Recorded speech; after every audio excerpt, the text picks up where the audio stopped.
can have 1,000 problems until your health goes, and then you only have one. So my mum went from, not working, but dad was doing very well for himself, to, welfare system within weeks. It was a complete kind of car crash, essentially. Between 6 and 12, I could have gone a very different path to the way I went. It was turbulent. That was a turning point, because in that 6 weeks, I did $6,000. Pick your road, man. And if you pick the wrong one, turn that shit around. But I'd be imploring anyone, even now, if you're not happy or you want to do something else, doesn't matter how old you are, if you need to take a step back or a step sideways to take a step forwards, do it. Choose your hard. Doing everything is hard. Doing nothing is hard. So which hard do you want? I think hard work beats talent every day of the week, personally. So I am a massive believer in that. But not at the sacrifice of the past is history, the future's a mystery, but today is a gift. And that's why they call it the present. Courses are great, education is great, life is better. Someone listening to your story and going, I want to start a business at 12, 18, whatever it is, I want to do what Tom's done, I want to try to do. What advice would you go back and tell them kids? Start. Simple as that.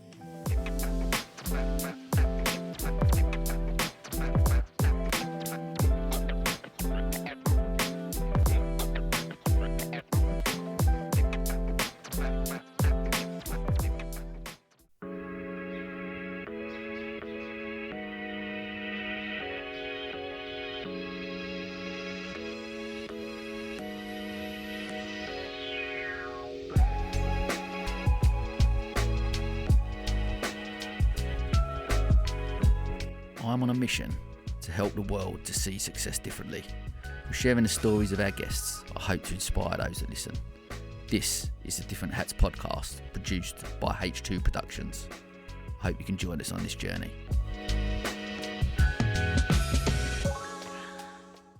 Okay, I just wanted to say something about one of our sponsors, Search 7. They are a search marketing agency for social good. They elevate brands' online exposure locally, nationally and globally through strategic SEO and paid media consultancy. They specialise in many different sectors, including charities, e-commerce, travel, health and medical education, and professional and creative services. They also give agencies and charities the exposure they deserve via their hosted agency and charity events, helping to build community and connections. Their pledge is the inspiration behind their name. Since they started in 2011, they have pledged to give back 7% of their profits to charity. This has become a minimum of 7% each year, with their current fundraising surpassing £150,000 in support of 63 charities. Their latest campaign, #Share177k, aims to raise £177,000 by the end of 2026 to mark their 15th birthday. It's a pleasure to have them as part of the Series 7 of the podcast. I'm delighted. Thanks so much for your support. Okay, welcome to another episode of the podcast. Got a legend, the one and only, in that smashing jacket, Mr. Tom George. I made the effort for you, mate. Thank you for having me. We talking about this for a while, haven't we? We have, mate. We have, and mate, I'm so buzzing to get. It's been great getting to know you over the last year or so, and we said, didn't we? We met at. Bumping into each other at different events. Hello, mate. You're right. Hello. How you going? Just sort of shaking hands, not really. And then, mate, let's get time together. And we went and had that coffee, and yeah, we sat there for a couple of hours. And we could have avoided all this if we brought a camera. Mate, we certainly could have. But it was such a brilliant compliment. You're such an inspiration. And watching your growth and what you've done and your mindset around business and how you approach it is incredible, and I'm really excited to delve in and share that really with the listeners, because I think there's so much that I know I can learn and they certainly will. So and vice versa. Listening to all your podcasts you've done so far and yourself, etc. It's we're all on a journey, aren't we? Yeah, mate, absolutely that. Well, look, before we start the beginning of your journey, I want to, as I always do with the podcast, we kick off with the big question, the one that is, how do you define success, mate? What's it mean to you? God, way to start. Yeah. Way to start. Mate, we jumped straight in I thought here. this came at the end. I was thinking, I'll have like a couple of hour bit. I think the honest answer is I'm still trying to work it out, for sure. When I break it down, the way I view it, and this might sound a bit morbid and an odd way to start, but the way I look at it is when I'm on my last day and I look back, I want to look back in a manner that I was happy, I gave it a good go, I looked after others around me, and that no one can say that I left this world in a worse place than when I joined it. Having some kind of impact, whether it be minute or large, time will tell, that was positive. I think that's probably the most definitive answer to it. And to elaborate slightly, they call it the 4 Ps, and that's passion, it's perseverance, it's patience, and it's, I've forgotten the last one, to be quite honest with you. Purpose, That's it. Purpose. And I read this book, and that those 4 key pillars really changed my idea about what success was in every aspect, because I think they can be applied to kind of a multifaceted selection of what success is, whether that is health. I think that's one of the biggest things that people forget about, to be successful with your health goals. Someone said to me, a couple of years ago, you can have 1,000 problems until your health goes, and then you only have one. And that was like, wow, because I've been ploughing the past decade of my life full throttle into work, and I was feeling it. I still am feeling it. I'm by nowhere near, by no means there yet. But it could be the health side. It's obviously the potential financial goals that people have, and I think finances are something that people don't want to talk about, but it's an important part of life. But it's not the be all and end all. Whether that's family, whether that's your relationships, friends, all these things. If you dedicate those 4 pillars towards them, and you work at them every single day, make sure you're passionate about things, make sure you have a purpose, make sure that you persevere through adversity when the things are rough, or when things are good, and you appreciate that. All these different things, if you knock away at those day after day with that end goal of looking back and saying I was really, really happy, and so were others around me, and I left in a better place than where I started, it's the closest thing I can describe success to be. Is that realisation, because you're only 27? 27. So that I would say that realisation for me has probably only come later in my life, right? Now, has that changed for you? Has that been a recent realisation, or is that something that you, from a younger age, that's been a driver? Or I'd love to say, I was 10 years old thinking about my purpose and my passion. To a point, I think I probably was, but no is the answer. I think it's been, I'd like to think, God willing, I'm at the relatively early stages of whatever is to come.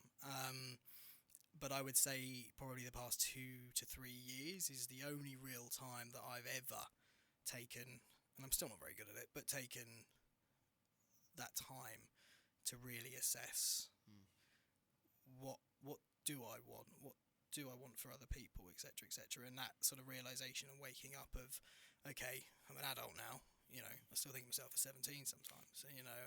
And that's the other thing, how quick time goes. Yes, so I'm only 27. Past 10 years have gone, absolutely gone.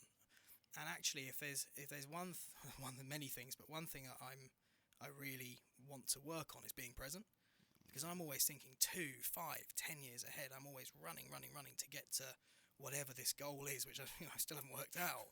And I think that's doing things like this, to be quite frank, having conversations with people that are far more experienced, dropping the ego and not believing actually I'm the best at everything I do, because I'm certainly not, has really helped form my mindset over the past, say, relatively short period of time, really, past 3 or 4 years, of actually, there's a bit more to all this. I don't need to skip to the bit where you're a multi-millionaire or whatever it might be that you wanted to achieve when you were younger, and just enjoy the flipping process. and kind of take as much as you can, and open your mind, learn, and that's something I've really focused on. Even in the past 6 months, I've really changed my mindset on I do not know everything. I never have, I never will. But what I can do is educate myself and others around me to ensure that we're all getting better as one. And that's fairly recent, to be honest. Fairly recent. There's such a level of self-awareness, right? Like, self-awareness is such a key. You mentioned there a couple of things I've heard you say in that opening part is about how much you like helping others around you. There's something really special in that. Like and I've referenced it a few times on the podcast recently about one of the key elements. There's 3 key elements to feeling successful, and one of those is helping others to be successful. Right? Being happy for others who are successful, loving the thing that you do, and helping others to be successful around you. That, if you tick those 3 boxes, there's a real element of alignment in how you feel, as what you actually feel about success. 100%, and I think it's a given. When you start putting it out, you kind of get what you receive, so to speak, or put out, what you receive. And I think I've massively noticed, the different feelings. And again, that's self-development, whether it's with business or personal. But you get a big payday. Start off, your first big payday is great. It feels really good. You're like, yes, it's cool. The 4th or 5th one, slight, oh, great. The 10th one becomes the norm. On the flip side, there has never been a change in my feelings when it could be the smallest thing. It doesn't have to be financial at all. I, helped Mr. and Mrs. Smith cross the road, or, I bought a load of Easter eggs well, I do it every year now, but this year, and gave them all to the local schools. It cost me nothing, but that feeling of giving and not having a motivation behind it, not having a negative motive to that, just doing it. You don't have to plaster it all over your social media, etc. 10 out of 10. The feeling never goes, and it never. I don't think it ever will. I don't know whether that comes from sort of childhood, where you wasn't in that position to do it, or whatever it might be. But whether it's that, or now with my role and what I do in business now, that feeling of being, it's like almost seeing myself through the 17-year-old that I've just employed, and kind of going, I didn't have what I know I can provide that person to get them to the next level of whatever they want to do. And actually now, kind of being the coach, not the player, which is, to me, still a very bizarre concept. I'm a player, but having to switch that hat and actually use my knowledge and my understanding over the past decade and a bit.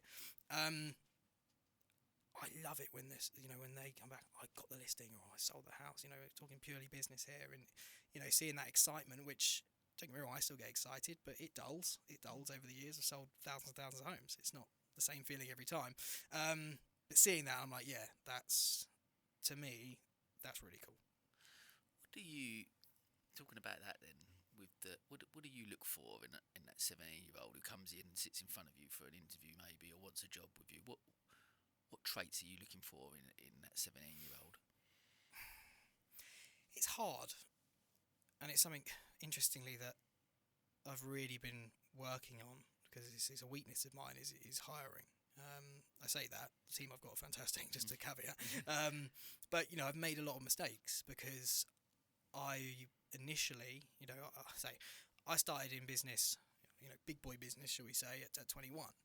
And at 21, you don't really know who you are. I still don't now, in terms of, let alone hiring and people that are older than you, etc. It's quite a weird position to be in.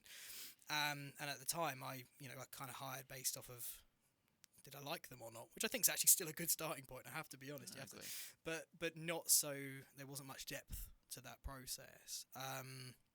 And now, I think it's all about attitude. When I'm talking to someone, and I don't call it an interview or hiring, when I'm having a conversation with someone who might want to come and work with me, not for me, I look for, funny enough, I look for passion, I look for purpose, I look for those pillars in many respects, because if I'd much rather someone come to me and say, I know absolutely, in fact this happened, I know absolutely nothing about estate agency, I'm terrible with people, I'm this and that, but I promise you I will work so hard to get to where you need me to be and where I want to be. I would hire them every single day of the week over anyone that came to me and said, I've been an estate agent for 20 years and I know exactly what I'm doing, just leave it to me. Any day of the week. Wow. Because It's all about attitude. yeah, I love that, and again that lends itself. Like when you talk, I've got kids. They're going to be 10 next week, and Hey. I look at them and I think to myself, that's what I'm trying to give. Like, because someone will come out of school, right, and maybe have experience or have degree or wherever they are, go and get a degree in business or whatever, and then they come to you and they sit there in front of you but can't communicate that, can't tell you, can't show that passion and that attitude. That's such a great message to I think for that next generation to hear. Yeah. To think to themselves, actually, we can all achieve what we want if you've got the right attitude, right? 100%. Over the education side of stuff. 100%. I mean, I'd tell you something quite funny. I do not look at CVs. Really? I don't. Maybe it's unorthodox. I think it probably is unorthodox, but I do not look at CVs. It will come into my inbox. I'll send it to my assistant, who will just screen just to make sure it's a real person more than anything. I will not look at it once, and I will have a conversation based on them, not the piece of paper, because why would I read a CV and give myself all sorts of misconceptions before I've looked them in the eye? It doesn't make any sense. I'll base them off their merit. I'll base them off how they perform during that conversation. Can they hold a conversation? In today's world, a lot of them can't even do that. So for me, no, I don't. I might look afterwards, because then I will see if it tallies. If it tallies, but I did awful at school, absolutely awful at school. Yet a couple of years ago, I went back and did a talk. So I don't think there's anything wrong with either way you want to take it. Education, I think, is fantastic. I think it's really, really important. But I always say double down on your strengths. And for me, how I was with school, I hyper focused on things, and the stuff I was good at, I was really good at. The stuff I wasn't, I had no interest in. But I was sort of pushed to go and do whatever it was, English or whatever. Now looking back, I wish I did, but I didn't enjoy it. I didn't love it. But then, interestingly, English is an enormous part of my job now and what I do now. But again, because it's applied in the right way, I taught myself. See, for me, so and it sounds like I badmouth the education system, which I don't. I'm not saying. I think the structure is wrong. I think what we've got, and what you've just said to me, is exactly where we need to focus for me, for the next generation, for kids within the education system, to lean into the things that we're good at. How many times I've said it on here about Jimmy Carr just described it brilliantly, right? He said, what we don't need is more people that are shit at Pythagoras rule. Like, if you're no good at that, why have to learn that? 100%. One, ChatGPT is going to probably be able to do most of them. It's an archaic system that's set up, right? And this is where the frustration comes in, that so many people have sat opposite me, successful people on that journey have achieved so much, and yet go, I didn't really like school, I didn't get on that great, and that because it's an archaic system, but got so much talent because of this, right? Because you can sit opposite someone and have a conversation. Absolutely. There's no substitute for life. There's no substitute for time or patience. Fourth pillar sort of thing. Yeah. And I think, and I understand it. There has to be a baseline, in my opinion. You've got to get fundamentals right. Yeah, there has to be a baseline. But it's just you can apply school, business, whatever. Everything's evolving, and the way the business is done, the way the world works, has evolved over the past 100 years to the 1000th degree. Education system hasn't really, and it has its place. And I say I'm not one to badmouth it either, but I think it's making sure that the message is sent, not to not bother with these things, but to people that are 15, 20 years younger than me. I'm still roughly in touch with it, I think. it's more a case of, making sure that you harness the positives from those environments, but don't get sucked down by the negatives. And I think if you can do that and you can break through and focus on your strengths and ensure that you then utilise your strengths to do what you're passionate about, or find a way to get there, you're going to be all right. I love that. Well, look, we talked about, I always like to go back to the beginning. I'm keen to go and look at a couple of things, really. Talk to me a little bit about school and that journey. Like what you said, you weren't great at school, learnt into the things that you did love. But also, I think like what's really fascinating about your story is your entrepreneurial journey started quite early, right? Very early. Share that with us. Yeah, I mean, not to bore anyone that's listening, but yeah, I mean, look, not the worst story in the world, not the best story in the world either. I make no bones about it. Growing up was an interesting period, and again, only in the past couple of years have I ever really taken the time to dissect it, understand it. Still working on it, kind of understanding how these things mould you, your formative years, I always call them, and just how bloody important they are, for good or for bad. So, initially pretty normal upbringing up until the age of 6. Got 2 older sisters, mum and dad, conventional as you like. Dad ran his own business, mum was stay at home, looked after the kids, fairly, traditional. And then it all changed. Literally, people say it changed overnight. It literally changed overnight. My sisters are older. I'm the baby by quite some way. But went to bed one night, and I woke up in the morning, and something just felt weird. Bearing in mind I'm 6 years old, and I still remember it, like clear as day. Went downstairs, and everyone was, my sisters were there, my mum was, my dad was, and crying their eyes out. All right, what is going on? What is going on here? And my dad overnight had an enormous stroke, so it left him unable to talk, bedbound for years, now housebound still to this day, 21 years on, in intensive care for over a year. That's in intensive care, not just in hospital. So as you can imagine, kind of life went flip, and here comes the roller coaster, basically. So that was quite intense, very intense time. You still remember that 6 years old? You still can? I do. I don't remember all the finer details, and my family, I think, how can you protect someone against that? But the best they could, and Daddy's going to be all right, sort of thing. But I knew, I knew it was bad from the off. There was no questioning that at all. And yeah, it was a very, very intense time, when it was prolonged. It was very prolonged. So the difficulty was, my dad obviously was self-employed. He took out life insurance, but he didn't take out critical health. It is what it is. So it didn't just change from a dynamic perspective, it really changed on a financial perspective too. So my mum went from, not working, but Dad was doing very well for himself, to, welfare system within weeks.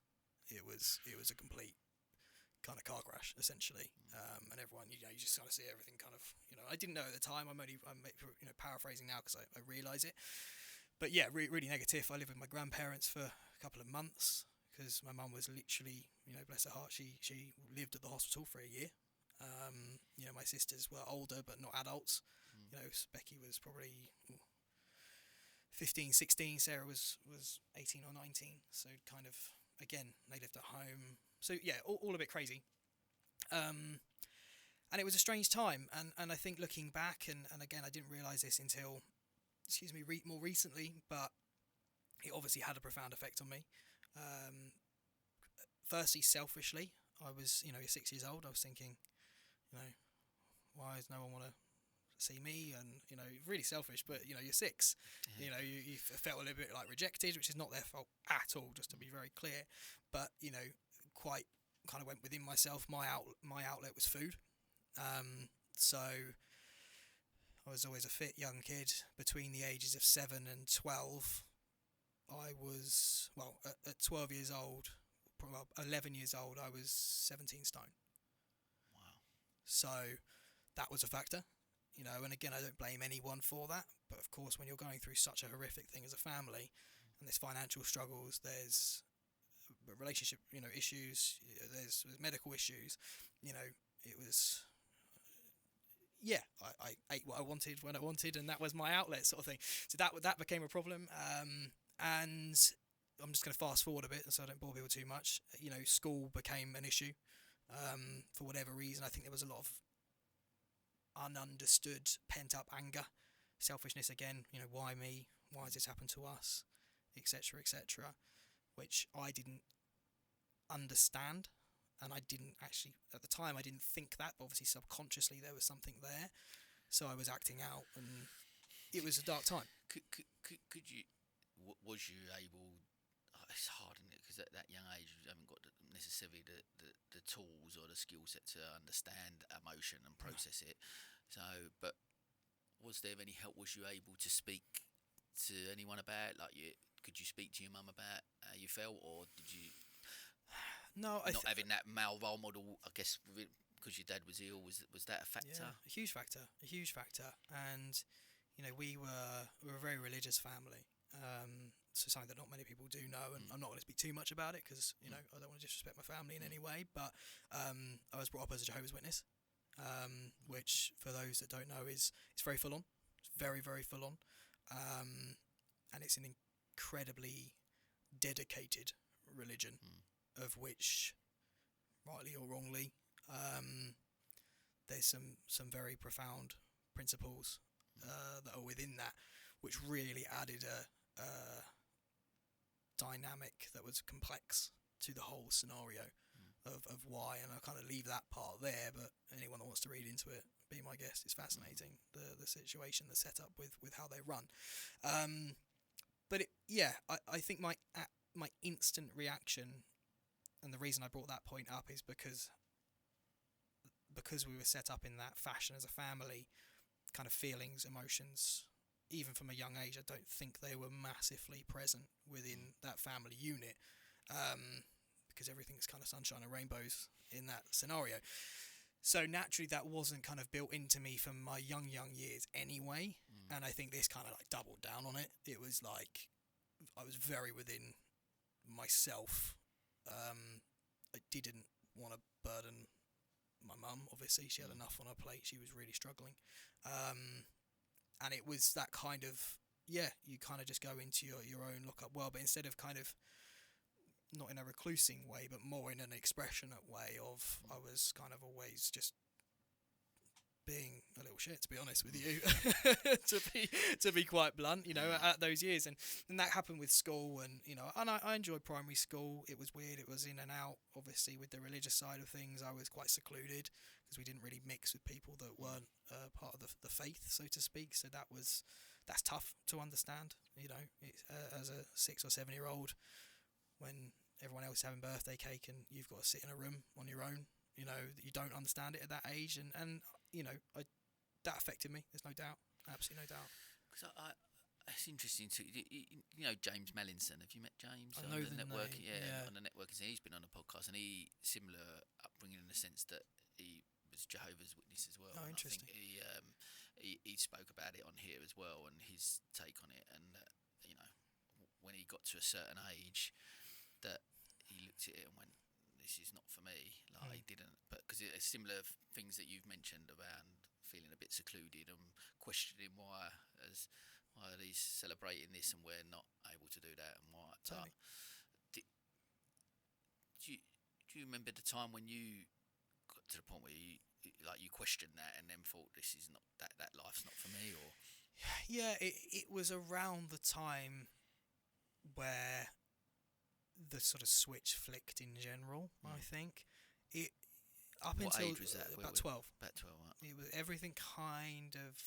I still had plenty of demons, still do now, but everything kind of flicked at 12 on multiple fronts. So between 6 and 12, I could have gone a very different path to the way I went. It was turbulent, really, really turbulent. Uncertainty, difficulty. I had no interest in, you know, I've almost blocked that period of life out, so it's actually almost quite hard to even explain it, because even now it's still in a box, if that makes sense.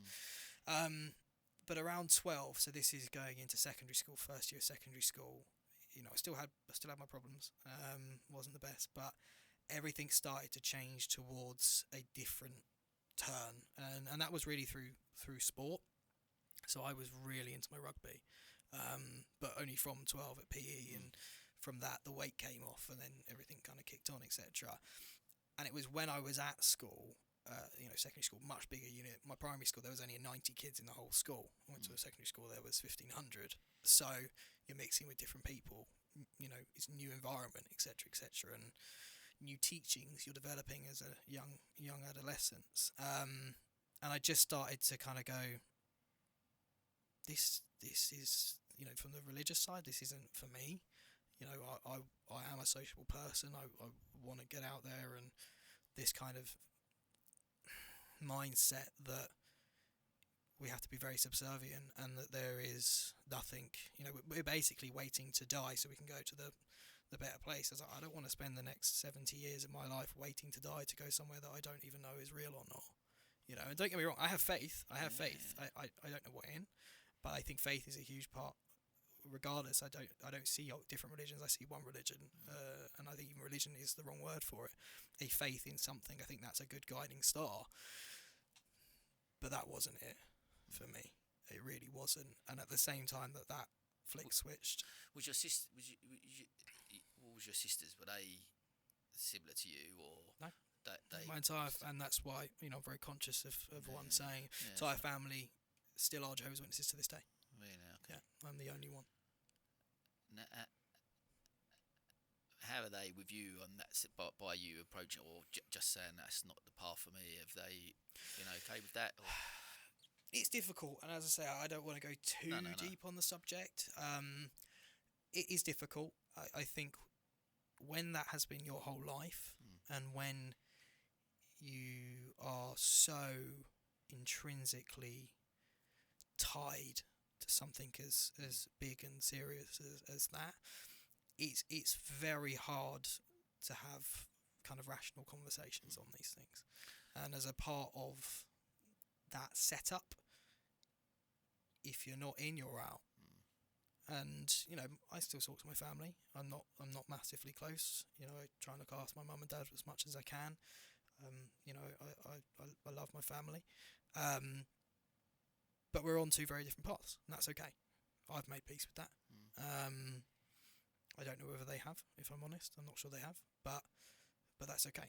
You know, and there'll always still be that love, that care, and everything there. But it's not a subject with them or with anybody else really that I delve too deep into, because it, you know, it's complex. It's very complex. I understand. I know we won't go. I'm similar again. I'll just put in the comparison with James. It's mentioned a very similar path really with you, in the sense that he questioned it, come away from it, and actually they are still, his family are still Jehovah's Witnesses, and he finds it. He said it's just difficult because they look at the world in a different way, right? It's incredibly hard. Yeah. It's incredibly hard, and I think it's something that when there's something that is so obtuse and so definitive in a belief system, it's a very, very difficult thing to come at from an outside angle, if that makes sense. But it all kind of switched there, and it was the same with the business side of things. You know, I touched on it obviously earlier on. Money wasn't flowing. Money wasn't growing on trees, certainly in my family. And at the time, I was getting into my rugby and my sport and the socialising, and kind of coming away from that older life, I suppose. I was really into BMXing. Little bikes. I was great. Tail whip 360 out of the bowl.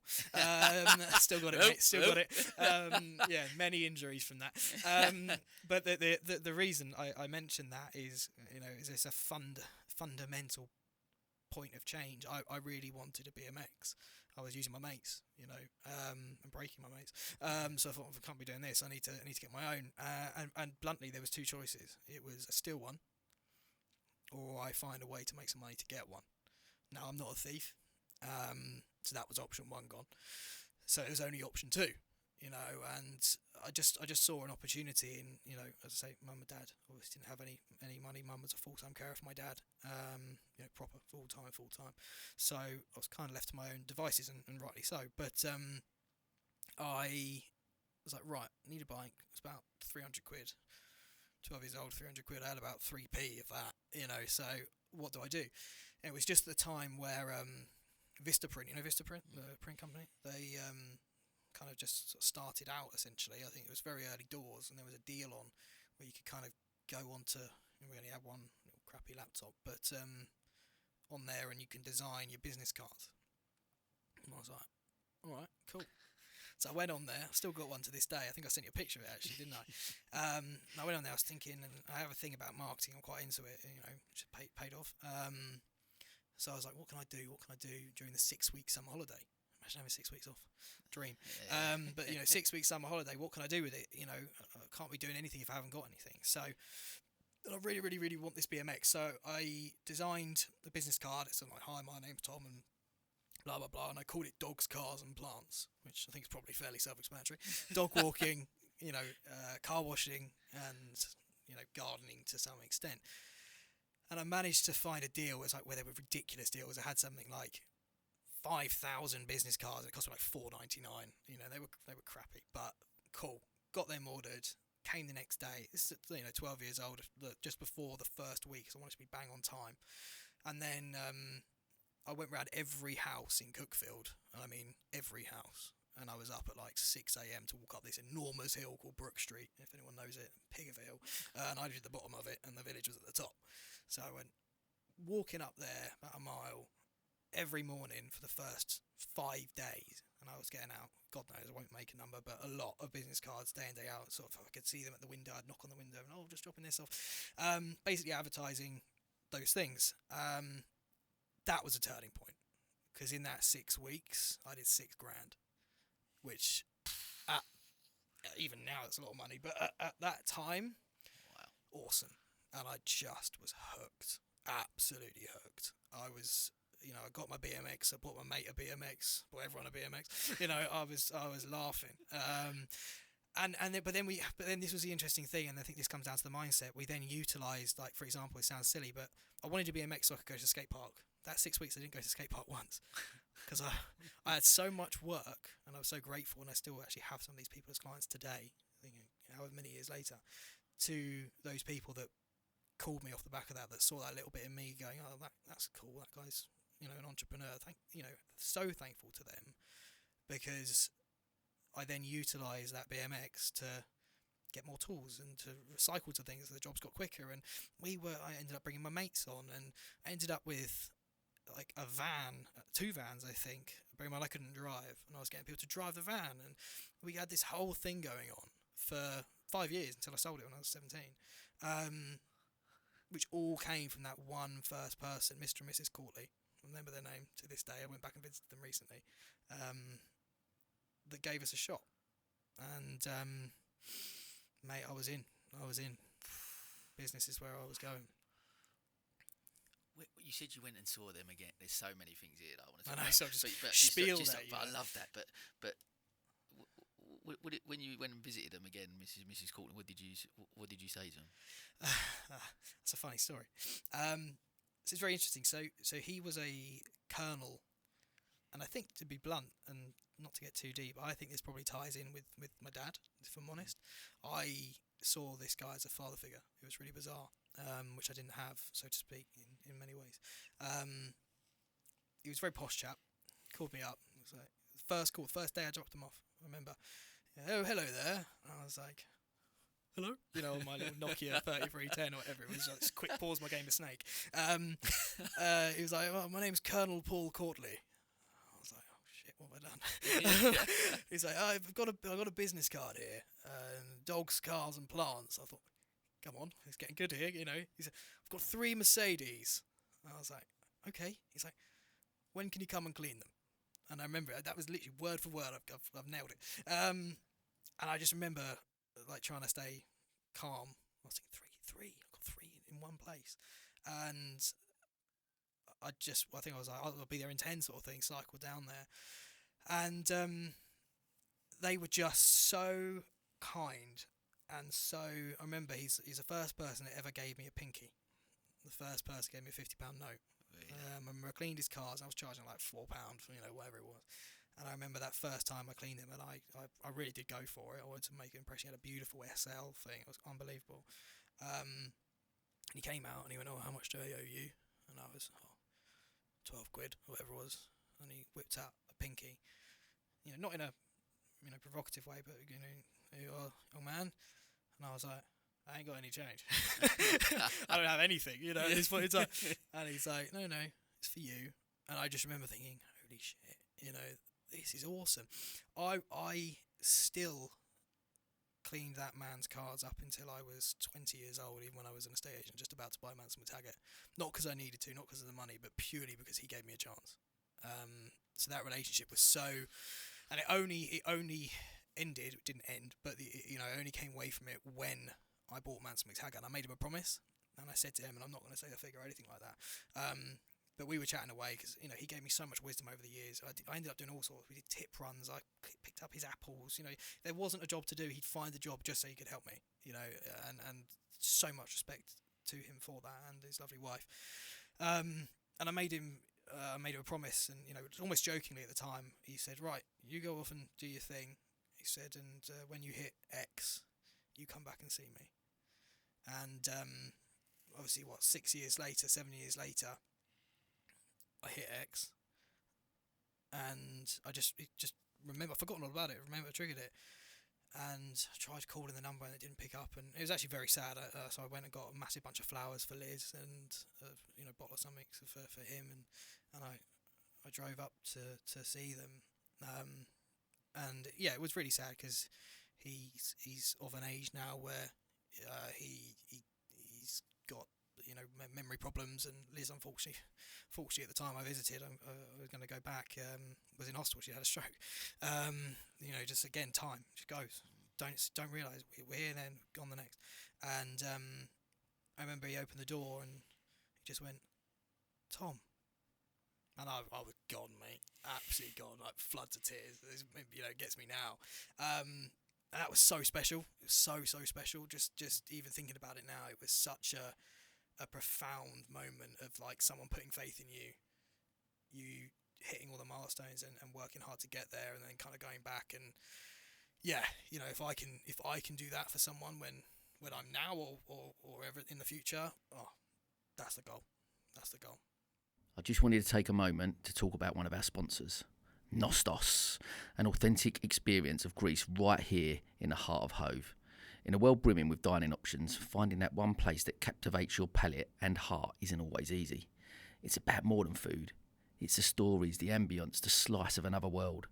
This is the essence of Nostos, an award-winning Greek restaurant. With traditional recipes passed down through generations, each dish promises a story and a piece of heritage. And Nostos is more than just a restaurant. It's a community contributor. Each dining experience supports initiatives close to their heart, from local charities to cultural events, enriching Brighton and Hove's social fabric. They also provide catering services, bringing Greek cuisine to your personal events. For a taste of Greece without leaving town, visit nostos-hove.co.uk. And when you do go, say Sam recommended the feta nests. Oh my God, they are amazing. I think listening to that, and I've shared on here a couple. I don't know if you're aware of it, about the Lost Boys report that's just come out, around how far young boys and young men have fallen behind at the moment. And one of the biggest things is, I mean, the program Adolescence on at the moment as well on Netflix, if you've seen it, but around, and there's a lot of topic around that, around the lack of male role models within our society. That's one of the reasons. So people like you, Andrew Tate's on there, who are,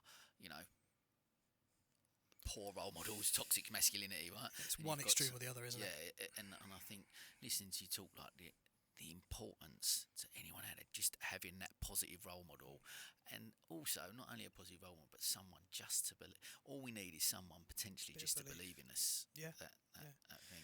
Yeah, and it's a two-way street. You can never expect. I always say there's a phrase I coined, which is not my phrase at all. I won't even try, but you work yourself lucky. Yeah, I love that. And I use that literally daily, because the harder you work, the more lucky you get. And I think there is an element of that where there has to be both sides. You have to be the impetus, you have to be the driver.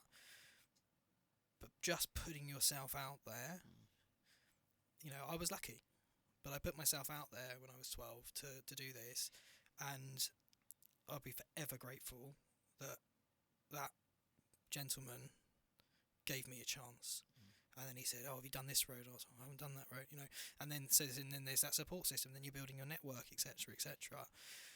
And a lot of other people called in as well. And it goes both ways. I think it's so important to have that something has to spark you, but also, like you said, there has to be people that are kind, that are understanding. There has to be role models. There has to be those.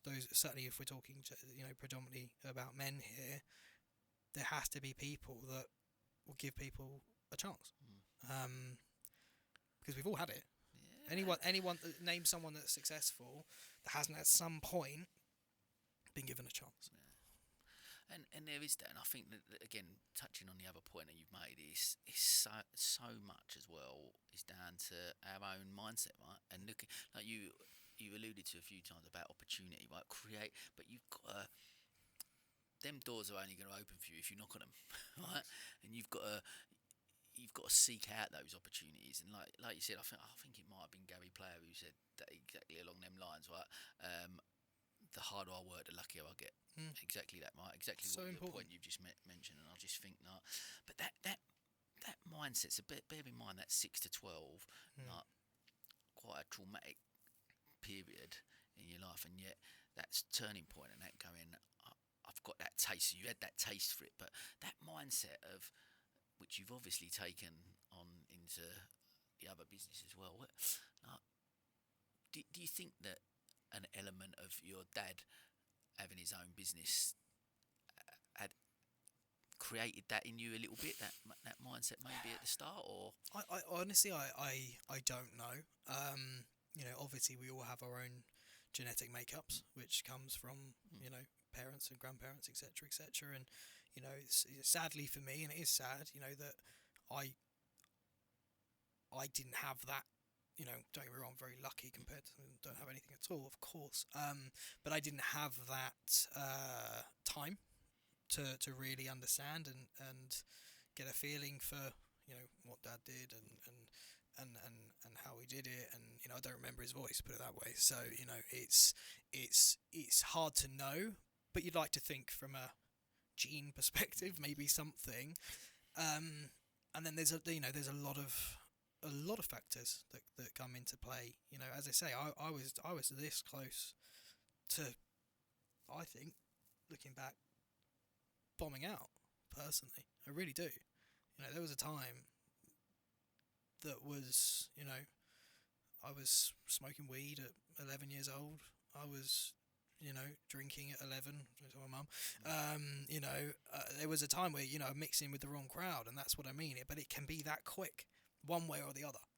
And I think that's also something to remember. People see, and I don't put myself in that category, but people see successful people in whatever they be, and one thing I don't think they do see is the story, and also that some people are in great spots, some people have we all have different cards, we're all dealt different cards, and it's what you do with them, but very much so at one point it was going the other way, and I would say probably the fundamental thing that saved me was sport, and that was another massive factor. So lots of things. I think there's so many things that combine. We're a complex being. I think what you say from there actually about choice, right? Because like you said, on the one hand you've got this road that you could have taken, but you did choose the other road, right? And I do think that's a really important message for anyone listening, wherever you are, whatever you've gone through, wherever you are. There is always a choice to be made. There is. And even, just to compound that, even if you got the fork in the road, and and say I was here and went down this road, but let's all be honest, I walked a little way down that road first. I did. There's no doubt about it.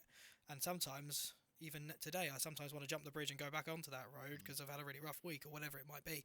So I think that's the other thing is, not to be too philosophical, but even if you've walked a long way down a road that you don't want to be on, you can always turn around. Yeah, I love that. And I think that goes for anything, whether you've had a really, blessed upbringing, whatever that is. We all have our problems. Or a really, really, far worse upbringing than, I had. Pick your road, man. And if you pick the wrong one, turn that shit around and go back and reverse. Exactly. It's all doable. And then, so I'm just really keen. Like, 12 years old, you made $6,000 over your first thing, and then you run a business for 5 years, and then you sold that at 17. Yeah. So, weird, really. And I think. And what was that? Was that mainly gardening? Was it car cleaning? What was it? It became more gardening. Yeah. That was kind of the bread and butter in the end. So, started off doing a mixture of things, kind of dog walking, say quite a few different car cleans, and then it started to get much more into the gardening side of things. So, we bought a lawnmower, and at one point, probably shouldn't say this story, but I was riding around on a BMX with a great big hacksaw because I was, genuinely, I was going to chop down a tree. But imagine if I was did that nowadays, you'd have armed police on you, I think. But silly things that you don't think about when you're 12, 13, whatever at the time. We were just, we were just rolling with it really, and then we were getting the right clients and doing them on the weekends when we were at school, and then we sort of ramp it back up again for when we were off and the different holidays and things, and truthfully, I think there was obviously something in me, and I think, and we've discussed this briefly a long time ago. I think even between ourselves, that the change from that business to going into property was bluntly ego driven, which ego is a dirty word, but I also think when harnessed correctly, it's very powerful as long as you stay on the right side of that line. And the blunt truth of it, and it's funny that it's come full circle with the cleaning business, which we'll come on to, but the funny thing was that when I was 17, and it was going really well, but I remember just sort of thinking, I can do more, I want to be more, and I don't want to be a gardener, Nothing wrong with gardeners at all. Fantastic job. In fact, some days I really wish I was still doing it. So it's funny how things come full circle. But that was the only thing that made me twitch. I didn't sell it for loads of money, but I did okay for the age I was. It allowed me to. Not many 12-year-olds are going to nick $6,000 in there, but in their school holidays. No. I mean, at the time it was amazing, and I got my mum out a bit with stuff and all these different things. But when I actually sold that little thing, whenever it was, it was a strange one, because I went from kind of running my own thing, probably horrifically badly, but I was muddling through, to going into a totally different sphere at the bottom, and rightly so. I was 17, but it was purely because I it's ridiculous. I think I saw someone when I was doing a gardening job, funnily enough, and he pulled up in a nice BMW or something at the time. You're 17 years old. I was like, that's cool. And he got out and he had a nice jacket on. And, not that one, was it? Not this one, no. I stole it. That's why it doesn't fit. And I just remember being like, I want that. At the time, that was all it was. Pure ego, pure materialistic. That was all it was. I was just like, I want to do something else. But interestingly, it was a massive step back, really. I went from doing pretty well, and then obviously selling it again, nothing crazy, but decent figures, to a 10 grand basic, with my first paycheck being 700 quid, and working, 6-day weeks for a massive corporate estate agency that, to be honest, I absolutely hated. Massive flip reverse. And that was actually a really weird time, because it was that scenario which I think a lot of people have a massive fear of doing, which was kind of taking a step back to take a step forward. and it's a really hard psychological thing to do, I think, for most people, including myself. I was lucky that I was young enough to be able to take that risk, if you know what I mean. But I'd be imploring anyone, even, you know, now, if you're not happy or you want to do something else, doesn't matter how old you are, you know, if you need to take a step back or a step sideways to take a step forwards, do it. 100% do it. It's such an important message, isn't it? Because I think there's so many people, and like you said, let's get in perspective, because there will be people listening, maybe a lot older, who are going, yeah, I love that, Tom, but, you know, I've got kids I've got to feed, or I've got a mortgage I've got to pay, and, you know, I've got these responsibilities. I can't just chuck it all in and go and do that. But I do caveat. I do think, like, I guess when you've got an entrepreneurial brain, and when you think of things in that way, I always think there's always a way, right? There's always a way to find that solution, right? And I guess, like, that's the thing for people to take away, is that I completely agree, because like you've mentioned a couple of times, we're a long time dead, don't know when that's going to come, don't know what that looks like. So that time that we spend on this earth, right, let's do the things that we love doing, or give it a go. Yeah. Because the same as you, I don't want to be getting to that deathbed looking back, that question, what if? That's not the question we want to be asking ourselves, is it? No, it's not. It's not. And I think, you know, naturally as entrepreneurs you're more, you know, risk averse. You know, I'm a massive risk taker, there's no doubt about it. For good or for bad.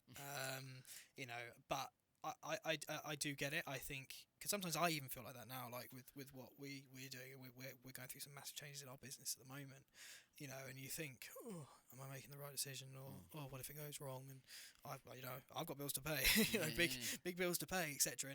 And it's scary. It's really, really scary. But you have to look on the flip side of that, and, you know, what are the costs of not doing it? And I think that's really, really important as well. And if someone was sat there like you are now saying to me, you know, I absolutely hate my job. I'm, you know, let's say I'm mid to late 40s. I hate what I do, but it pays okay. I look after my family, and it pays my mortgage. And I think I'd be selfish to not continue for them. I would totally understand that. Totally understand it. But I would also then reframe it and say, how are you at home? Oh, you know, never really there. Okay. Do you know, do you feel happy in yourself? Not really.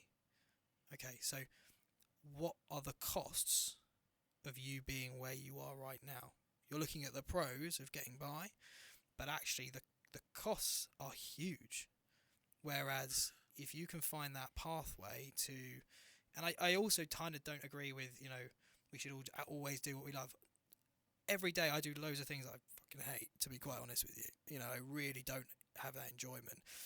But it's putting it all in perspective of the greater goal as well, and making sure that they're all in alignment to success, however you define it.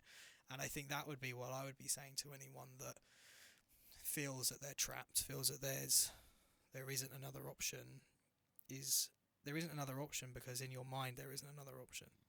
The second you unlock that, and it's not going to be tomorrow, but you've got that pathway, and you sit down with people that perhaps, like I've done, you know, that are far better at something than I am, and you've learnt and you've adapted and you've made a plan, and you then execute that plan. That's key.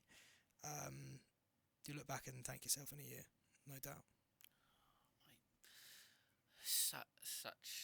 Such wise words, I guess. Like listening, because there's that question. What a brilliant question to ask yourself. Like what's the cost of not doing it?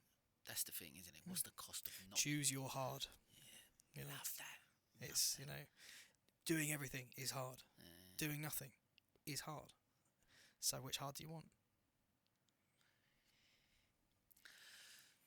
Talk to me about, because you've mentioned about the drive and the ambition that you've got, and that keep going, and you graft and you're hard work on all of them things. But then, and there is I guess, especially from a younger generation, people looking online and they're seeing potentially this hustle culture that's still out there, right? And that grafting, that working hard, and you can do it, and the harder you work, and the more.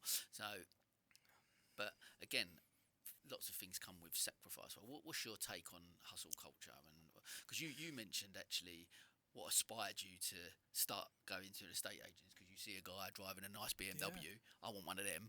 So that's that thing. So people then maybe look on social media and they see someone sitting in front of their Ferrari at 25 or whatever and going, oh, I want that. That's what I want, and I'm aspiring to. But talk to me about what's your take on the whole hustle culture thing. I think, God, it's a very difficult topic, I think. And the reason being, I mean, bluntly, I didn't know what hustle culture was until about 6 months ago. I had no idea, maybe a part of it, but unintentionally. I think it's easy. I think it's easy to see everything through the glasses that you want to see them through, for sure. Whether that be, the social media world, massively rose-tinted, not particularly real in a lot of cases, but you can believe in that if that's kind of your thing, or whether you see everything as massively negative, and there's that mindset as well, and again you will see what you want to see. Hustle culture, however that's defined, I think is positive in moderation, but I also think can be a seriously negative mindset if that's all you have going for you, if that makes sense. I'm a massive believer in hard work. I'm not going to sit here and say things that I don't believe in, and I probably personally take it to the extremer side of that, which is not necessarily a good thing. There's a lot of negatives that come with it. There's a lot of things that most people say, oh, you've got to work really hard to work hard. I have to work really hard to not work hard. So it's a difficult thing. There's two sides to every coin, and I think there's and there's three sides to every story. There's the good, the bad, and the truth, and I think that's really, really important. I think having it as its own phrase is really negative. What the fuck is hustle culture? I puts it in a box. I kind of think, to me it doesn't wash.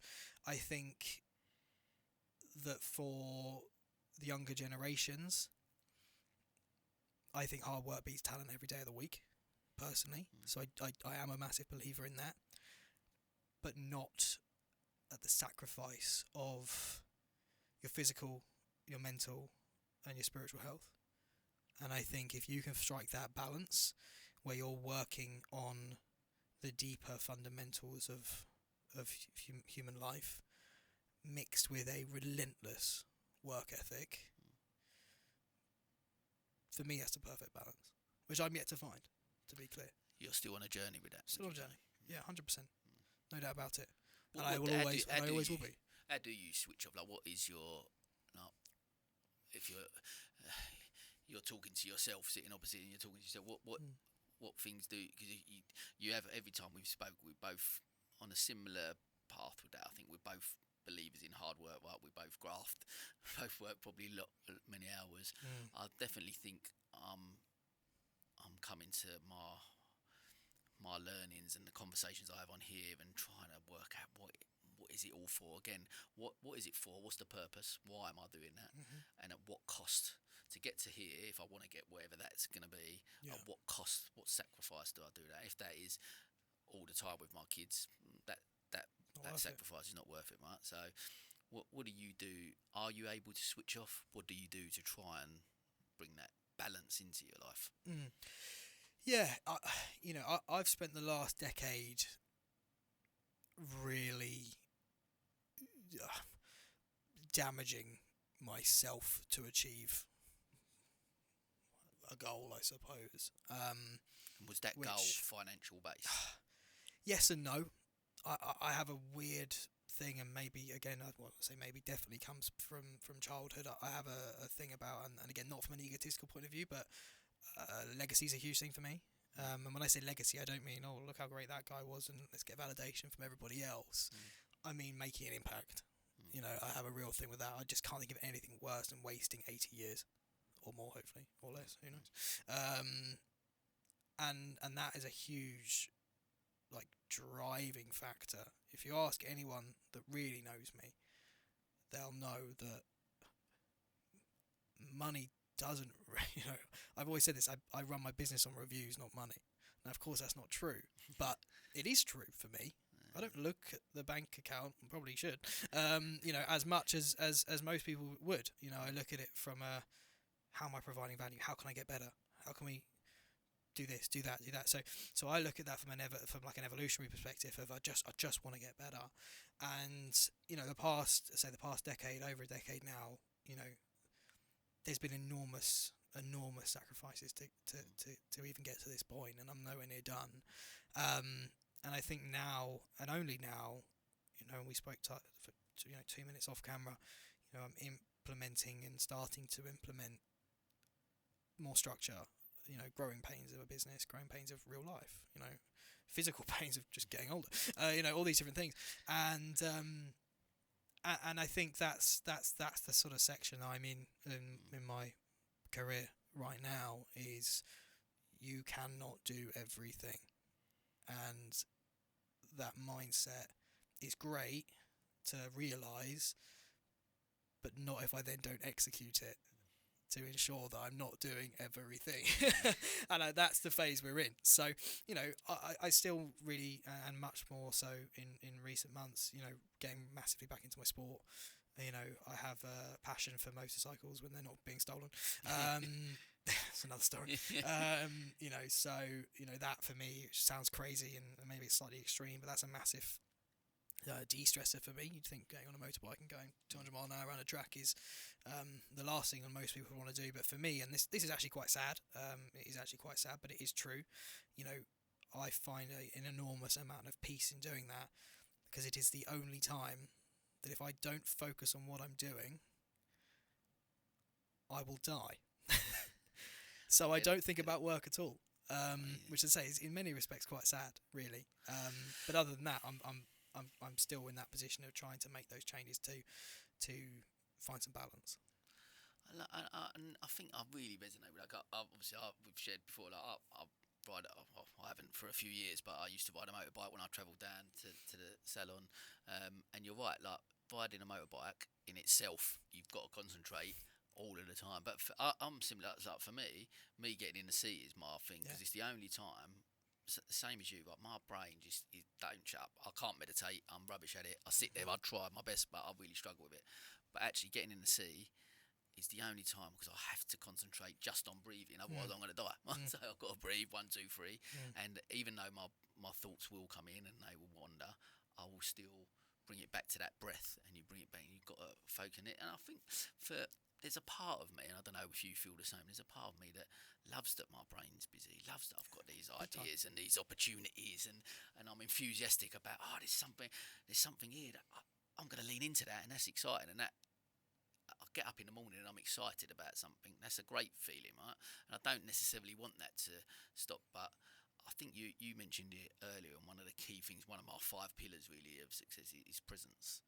And I think that for me is one of the goals to try and achieve, is about wherever you are, whatever you're doing, you're present at that moment. Yeah, right? It's huge, and it's something that I massively haven't been for the past 10 years. And there's a saying, I'm sure you've heard it many times, but I only heard it relatively recently, and I probably think about it every day, and that is, the past is history, the future's a mystery, but today is a gift.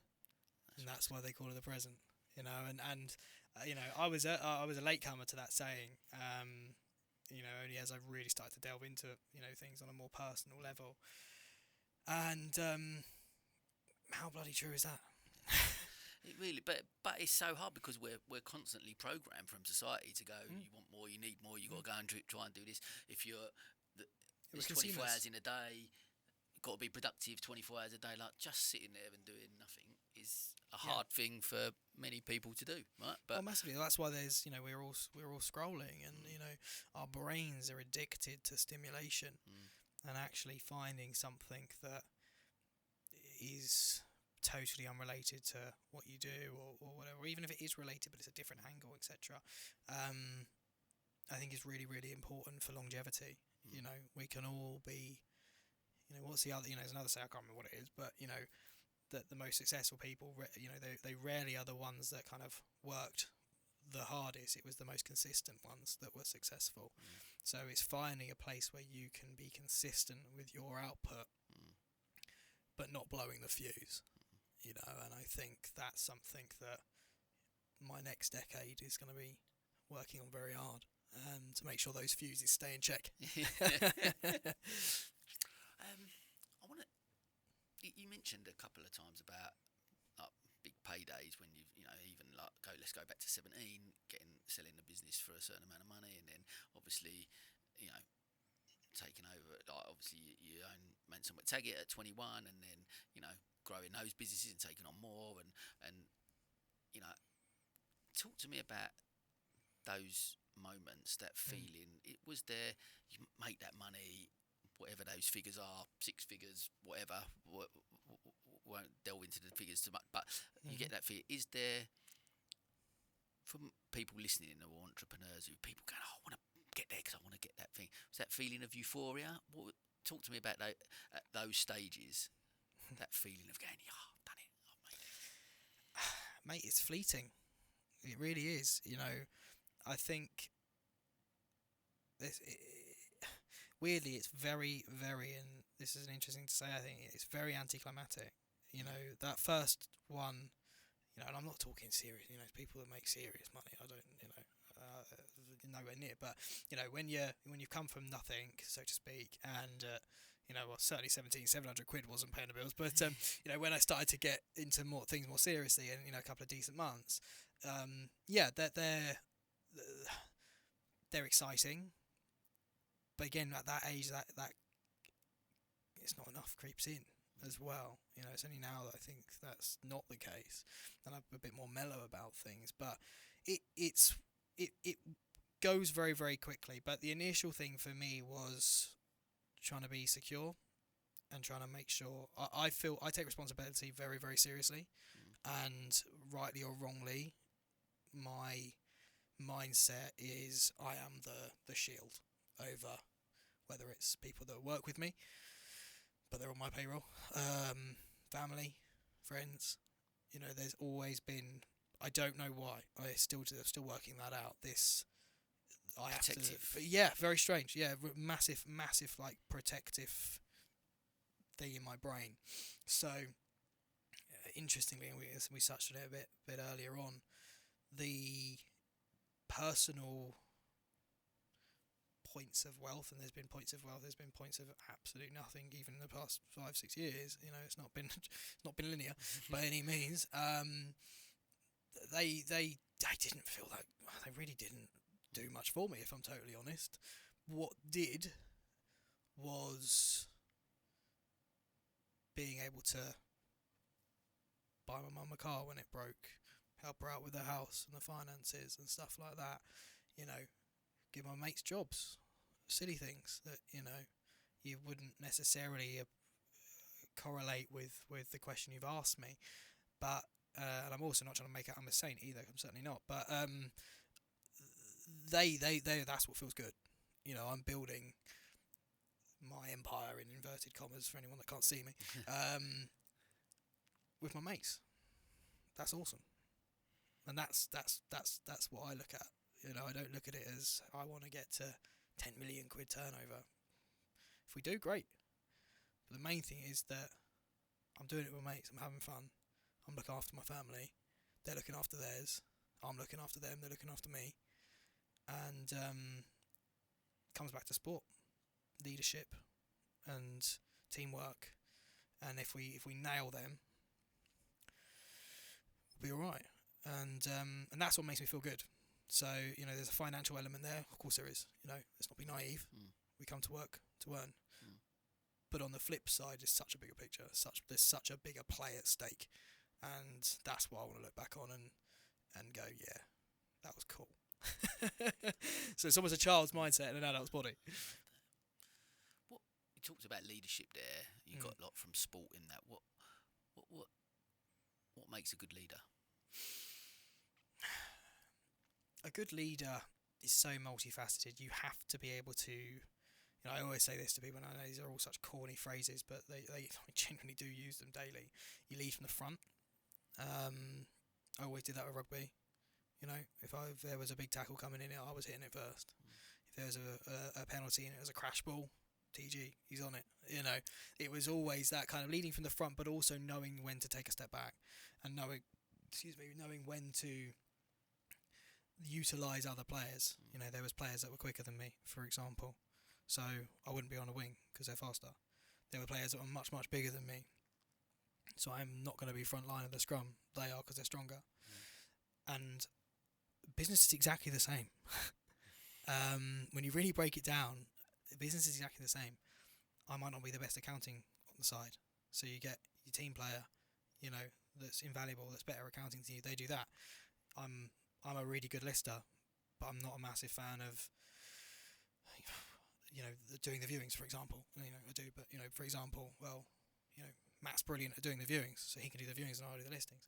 It's the same thing, and I think being a good leader is identifying where your own strengths are, but also what everyone forgets, your own weaknesses are, and then helping raise others up by utilising those strengths to fill in your weaknesses.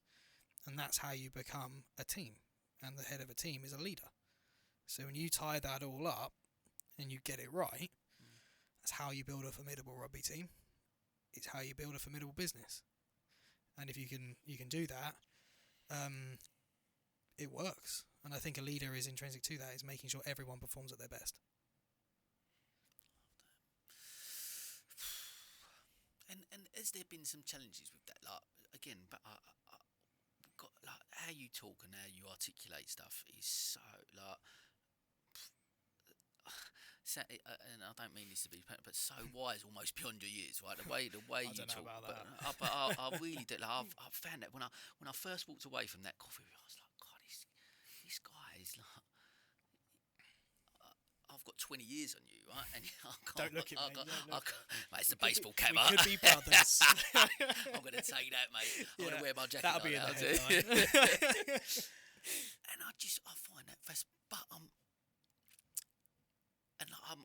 in awe, and I find you really inspiring. But I listen to you talk, and I think to myself, what does that look like? Again, with people within, like, you obviously employ people that have come into the group, like I'm older, maybe with more experience. Most of them.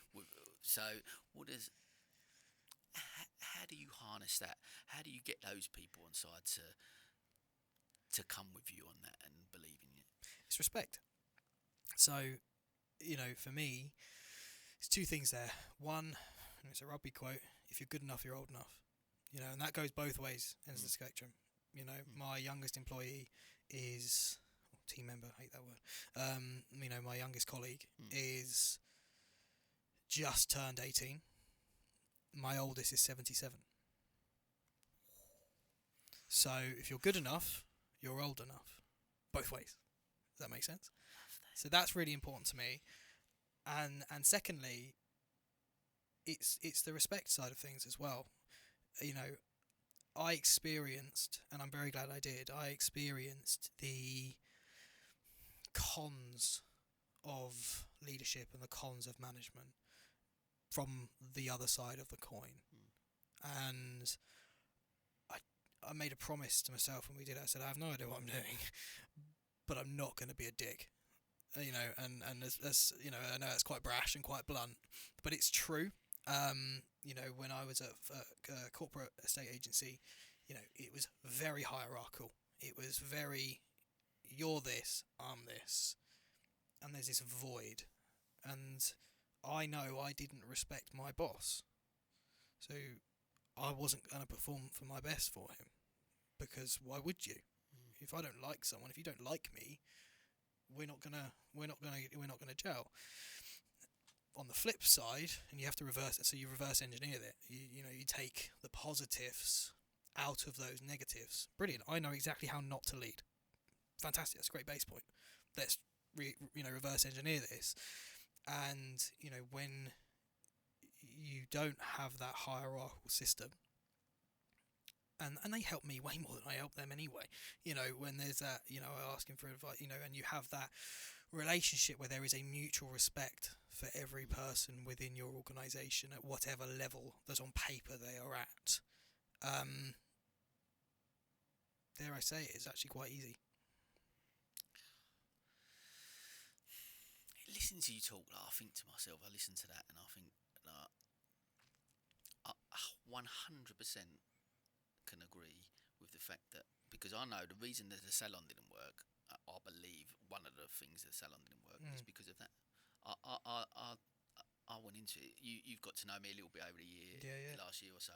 I would say that's my thought process. What it is, people work with me. We're on a journey together. No hierarchies. Went into that salon and I was like, got to be this guy who's a boss, and you know what? I'm the boss, so I can't have a relationship with you. I can't get on with you because you've got to listen to me and I've got to dictate to you what. Obviously, that didn't work.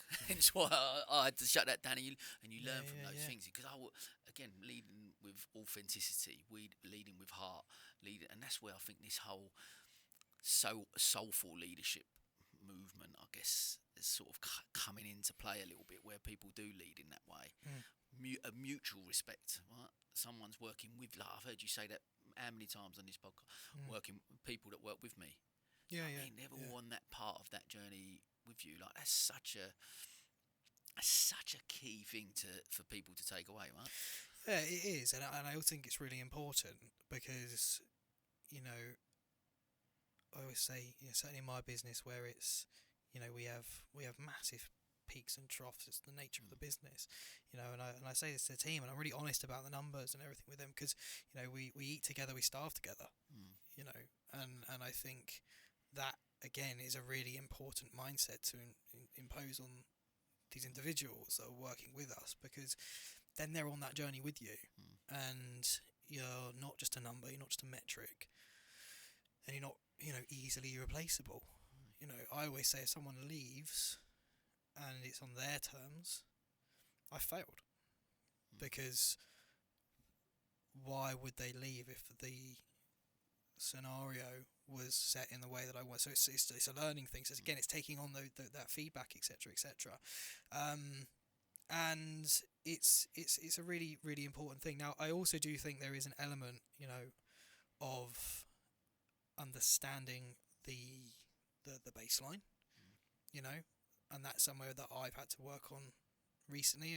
There's a very good saying, slow to hire, quick to fire as well. So I think there's a balance. There's definitely a balance of, your organisation and your work setup should be, in my opinion, dealt with in that non-hierarchical and respect manner, that we all work for each other. But it's also really, really crucial that you do make sure that your expectations are set, because that's the key. That method of, and I've been there and I've cocked it up, that method of management is fantastic, but not without some guiding principles above it. Because if it's all just like, hey man, you've got to find balance, and it's really hard, and it's hard to do every day, and you have to have some uncomfortable conversations, and conversations that people might not want to hear but they need to hear, etc., etc. But as an overruling principle, that's how I believe businesses should be run, but with an expectation that we've all signed up to at the start, because then there is no black and white. It's very clear. It's no grey areas. This is where we need to go. This is how we get there, and we're going to do it as a team. It cuts all the crap out, but those two things have to be in play. And it's clear for me, clear communication, right, from on your part and on that there's a two-way open door where you can come and talk to me about stuff I want to talk to you about. And that clear communication. It's imperative, absolutely imperative. And I say I've got that wrong before many times. What talk to you about, I guess, more so this last decade, really, especially being in this day. You mentioned a little bit about the peaks and troughs and the financial, risk, as well as the reward within the industry that you're in. Yeah. How do you cope with that shifting movement? It's tough. It's really tough. That first, God, I'd be dead if I carried on. That first 3 years, I didn't, is the answer. it was enormous kind of euphoric months of, yes, we're going to do this, and then, you know, you'd have 50 grand's worth of fall throughs in a day, and it's just like, oh, like, what's the point, you know?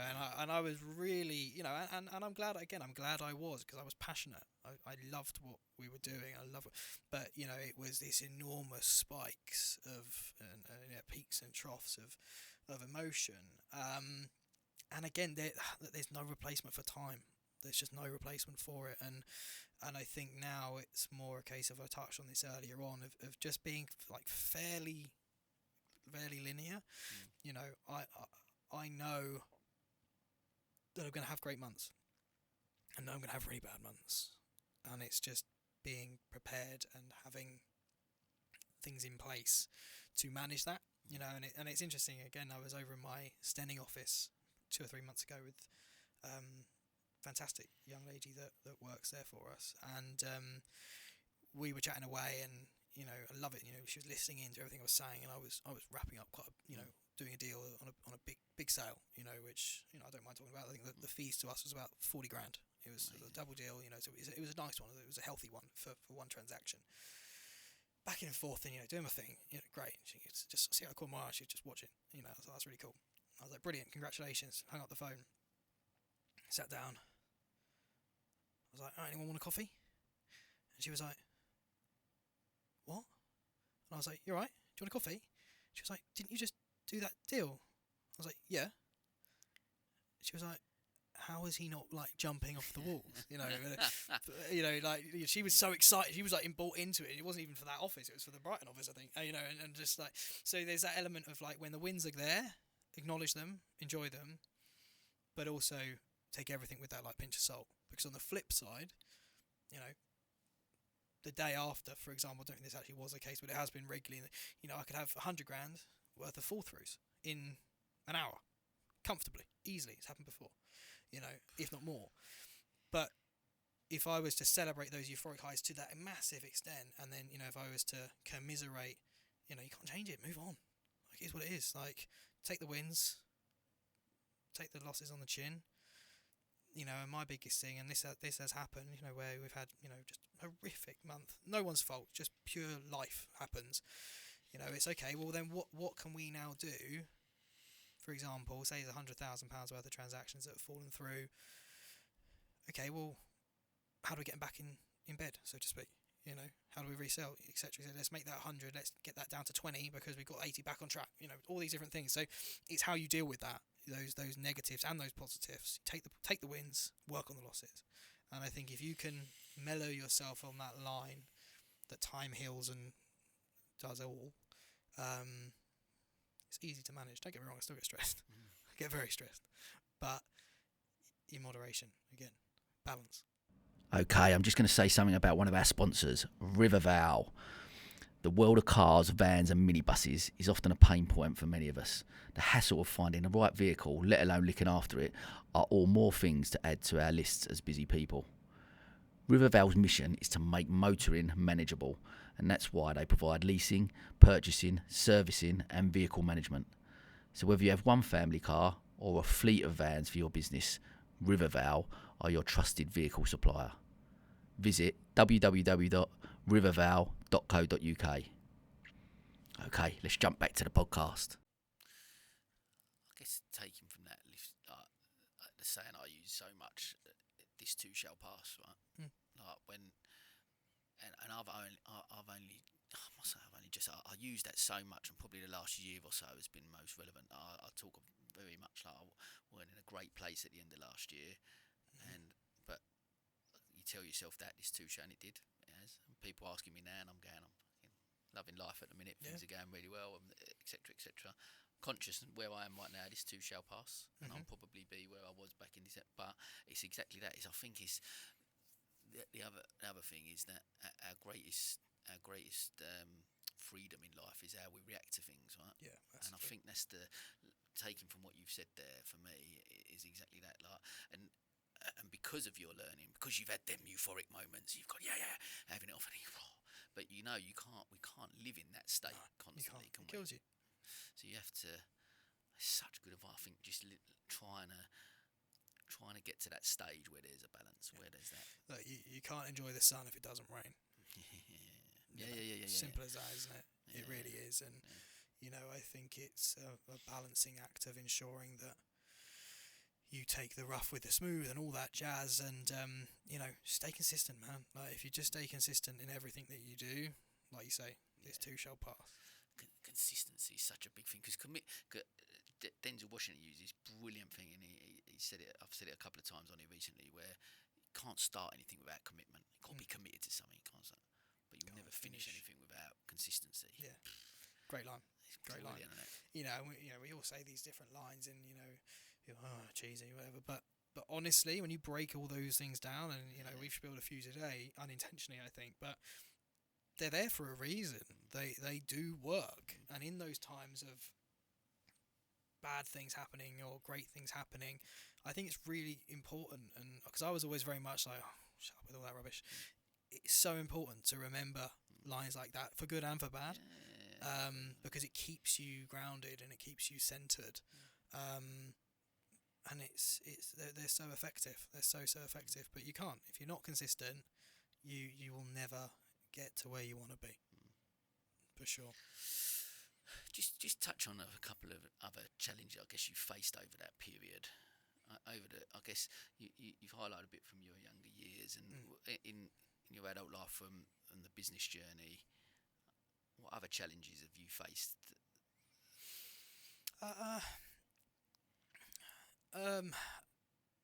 A number, really. I think it's very hard to reflect when you are. I'm trying to focus on being in the present, but I'm always looking ahead, which I'm working on.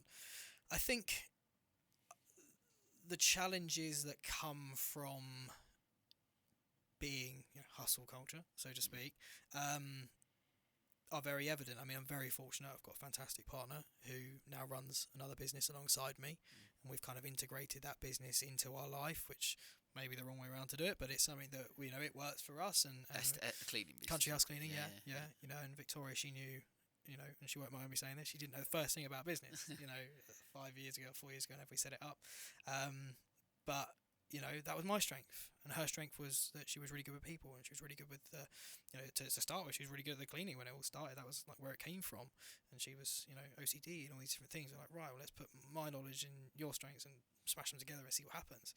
Now she runs a team of like 40, 50 cleaners, and we do commercial, we do domestic, we do carpets, we do removals, and I'm almost ashamed to say this, I barely have anything to do with it anymore.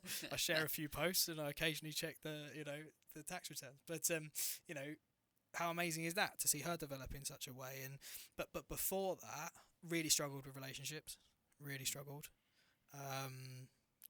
Because you were so focused on work, or? Yeah, I think so focused on work, I really didn't have time. I did, obviously, but I pretended I didn't have time for anything more than bluntly fun. Again, childhood has a massive thing to play in that, from a religious perspective. So once those shackles are taken off, you can imagine a young lad that played rugby, was in the gym 8 days a week, literally 8 days out of 7. So I really struggled with that, which then you can have a negative connotation from the outside in, which nowadays I bluntly really couldn't care less. But at the time, again, I was very insecure. I was always having to prove, always trying to prove to everybody else, and that's a horrible way to live. Because bluntly, no one gives a shit. And that's the truth.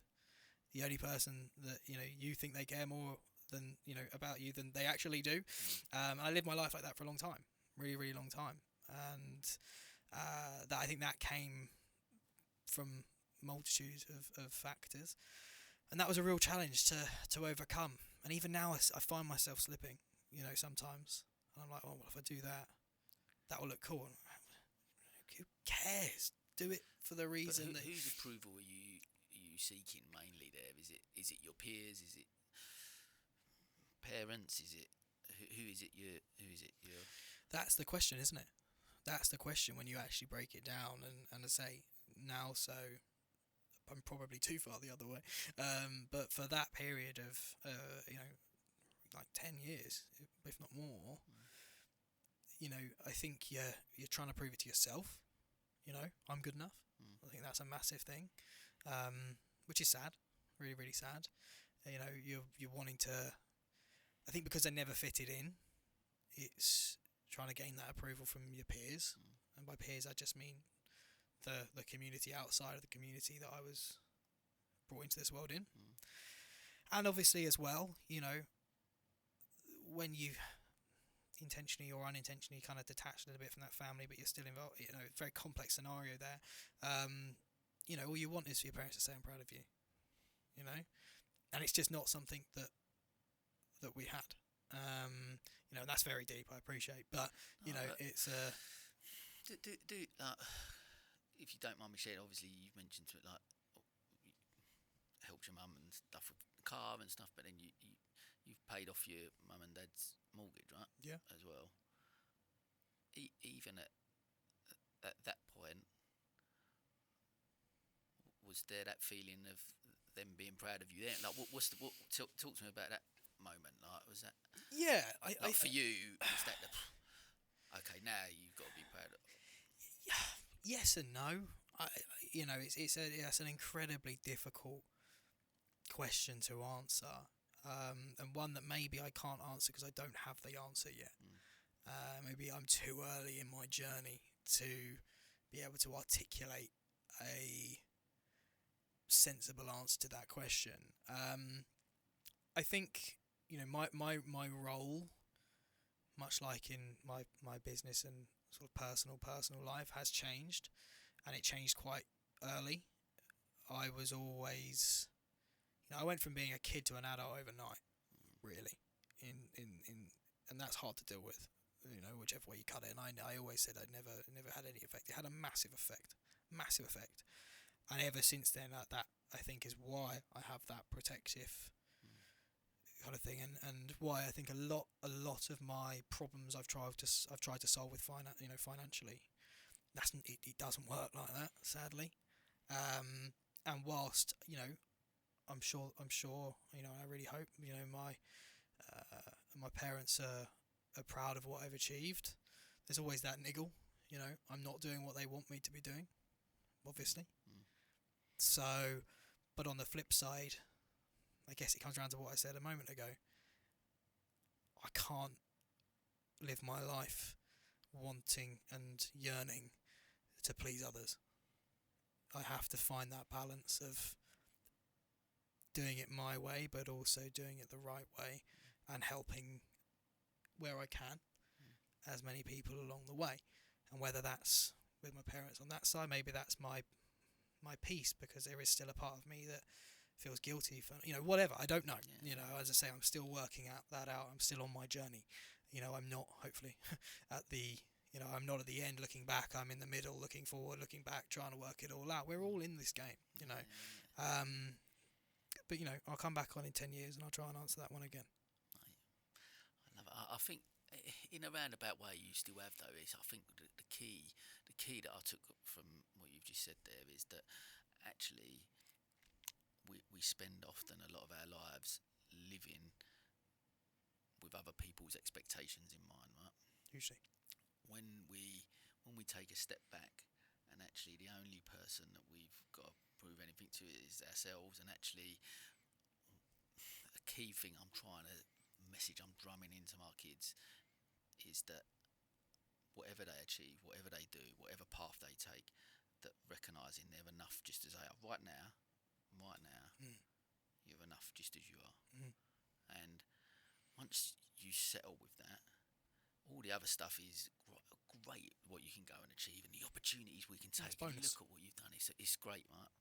But because I always caveat with everything that we say is that sometimes some of the stuff I say sounds a bit fluffy, and I'm talk about love and kindness and relationships and them things, and I appreciate that maybe gets a bit fluffy, but I'm more ambitious today than I've ever been, right? And I still strive and I still want to go on and do things, but possibly back to your P's, purpose, one of them. I've got a purpose and I know what I'm trying to do.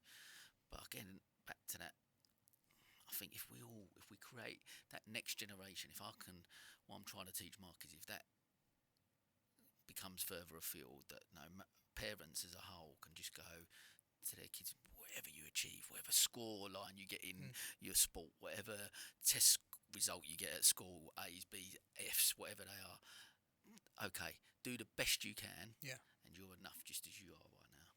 Yeah, and I think that's something that kids, teenagers, 20s, 30s, 40s, 50s, 60s, 70s, you know, we can all learn from that, you know, and it's something that it takes us all different times to, you know, some people never, that's just built in, but to realise that factor.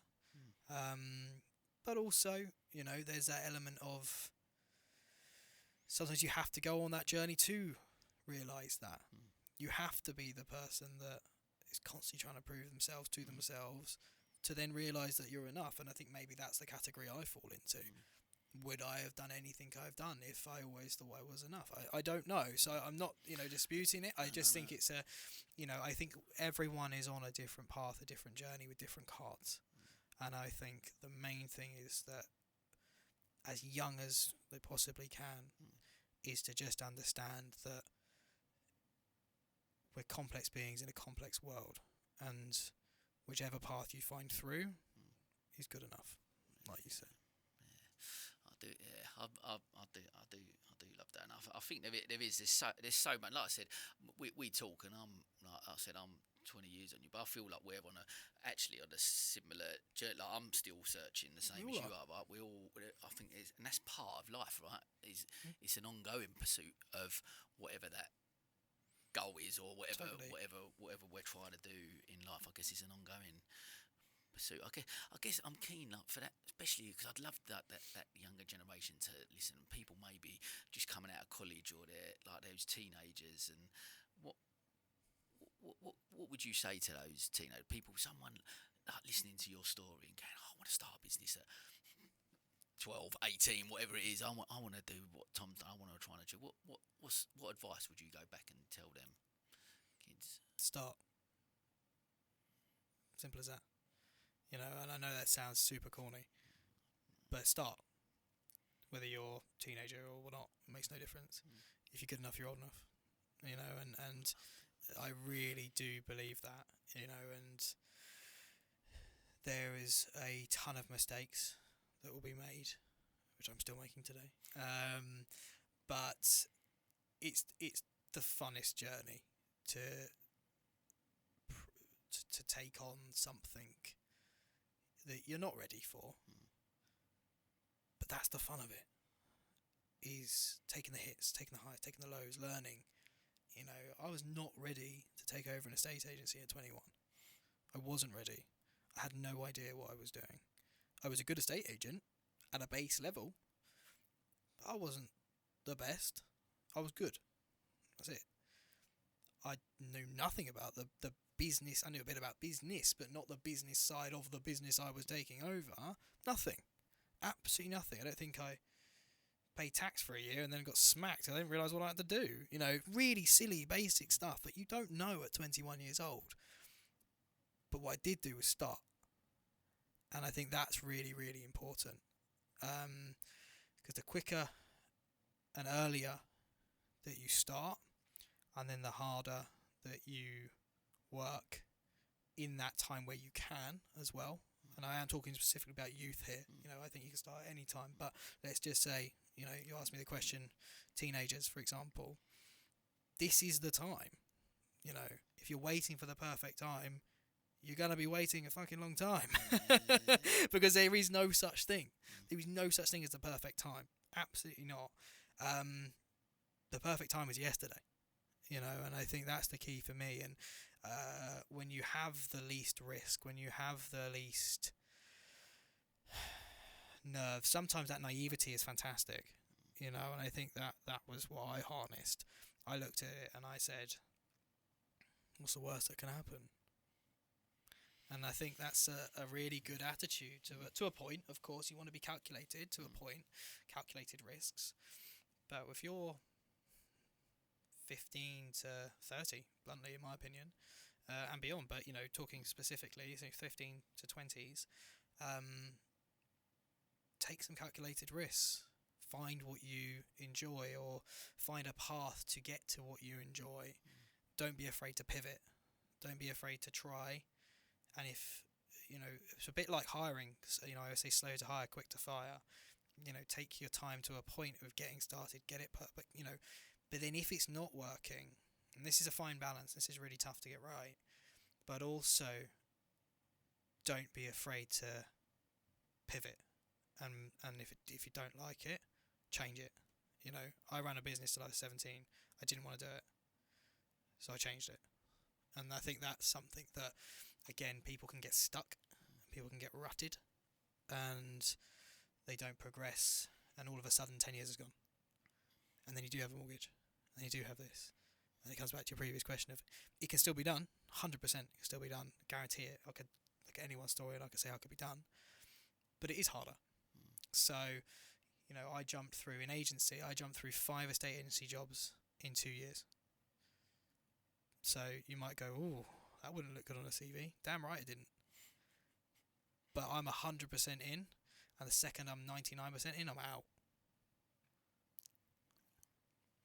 And that was how I did it, you know. And I have no shame in that, because I knew where I needed and wanted to be. And if that's not right, if what you're doing isn't right, and you're not 100% in, even if you're only 99% in, get out. Because you cannot get to, you know, whatever you want to get to greatness, for example, unless you're 100% in, you're totally passionate about it, and you also have that commitment to make it happen. So, yeah, you know, courses are great, education is great, life is better. Mate, honestly, I listen to you talk like that, and look, almost a mirror up to me. I look at some of the stuff I'm doing and thinking, like, to have the bollocks, to have the balls actually, to go, this ain't working, I'm going to stop this. Because you can listen to that noise, and so much pride, ego, all them things come into play, and you go, oh, yeah, but what? If you're not, if you're not 100% in, yeah, I think it's really important. And just to caveat that, I am not always a disciple of my teachings. You know, I've found myself many a time, and still do, where it's like ego, pride. How will that look? I find myself slipping, as I said earlier, and it's like, gives a shit how it looks, man. Like, get rid of it, you know. And again, as I say, everything with a slight pinch of salt. You know, you say you dig and dig and dig. You don't want to turn around just before you hit the gold mine. You know, I get that, and I'm a real believer in that. And believe me, if I was as clear cut as what I've just said there, which I fundamentally believe in, you know, I would have quit on Mansell's probably 10 times. So you have to, with a pinch of salt. Dig in, but the biggest thing is that you have to be still 100% in. Even if you want to leave, you have to look yourself in the mirror and go, am I 100% in and having a really tough time, or am I currently at 75% in and I'm not enjoying it? If you're 75% and not enjoying it, then get out. But if you're 100% in and it's just rough, great, your character building, let's go. And that's how I always look at it. What's next for you? What's the future hold? Barbados, hopefully. No. Couple of pina coladas. Yeah, I'm off. See you later. What's next?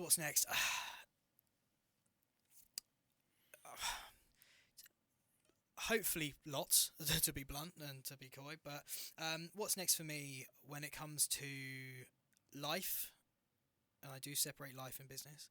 When it comes to life, I'm at the beginning of my journey of understanding anything, to be quite frank. So, you know, interestingly, I feel like I'm learning again now, not from the business side of things, but from the emotional intelligence, understanding people, psychology, communication, all those different things. I really feel like it's something that I'm at the tip of the iceberg of embracing.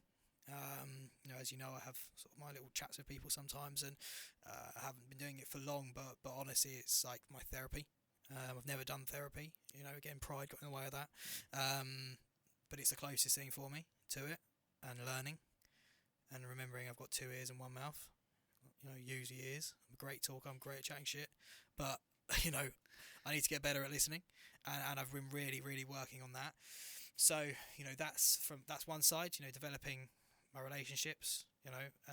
Looking after the ones I love, looking after the people around me, my circle, and the wider community as well. Massive part of what I do in the business and in my real life. So that's one side, just developing, just trying to be a decent human being, which I think we're all trying to do, hopefully, if you're an arsehole. And then on the flip side, what's next for the businesses? We're in a big time of change. My industry is moving, for the first time in probably 40 years, moving at a rate of knots in a very interesting direction, as I think a lot of businesses are. I think I'm yet to have a single podcast I've done where the word AI hasn't come up. So I'm not going to talk about that much in this, because I really can't. I really don't have the energy for it, Sam. But we're moving to a brave new world in many respects. And that's another podcast, to be honest. That conversation, it really is. But we want to keep driving forward, but with less of a profiteering perspective and more of a we're here to help people. My goal is to change the narrative of how estate agents and wider salespeople are viewed. And I've spoken about this quite a lot in different conversations, different events, etc. We are there to problem solve. We are there to help people through some of the hardest times of their lives, and we've got to shape up. We've got to shape up as an industry, and if I can have a part to play in changing what people think about my industry that I love so much and I'm so passionate about, but yet I'm ashamed sometimes to tell people what I do, that's not right. And I'm not ashamed anymore. I say it with my chest pumped out, but I then have to go in and explain why.